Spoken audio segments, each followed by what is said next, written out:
लवा भोजब मड़ुआ भाभी धान दे दा। लवा भोजब मड़ुआ भाभी धान दे दा।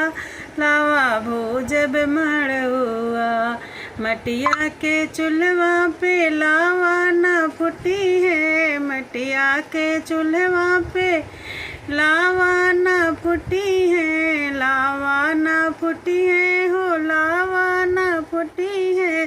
सोनवा के चूल्हा मंगा के दे दा बबी लवा भूजब। लवा भूजब मड़ुआ भाभी नेग दे दा। लवा भूजब मड़ुआ भाभी धान दे दा।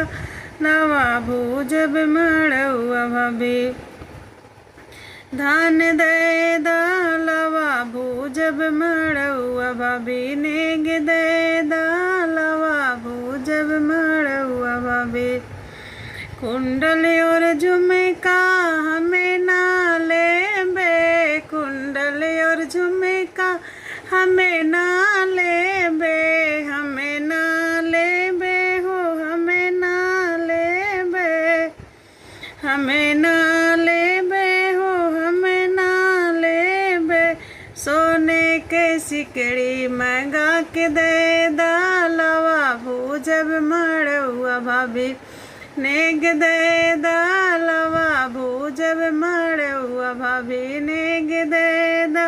लवा भूजब मड़ुआ भाभी रुपया और पैसा भाभी हमें ना लेबे। रुपया पैसा भाभी हमें ना लेबे।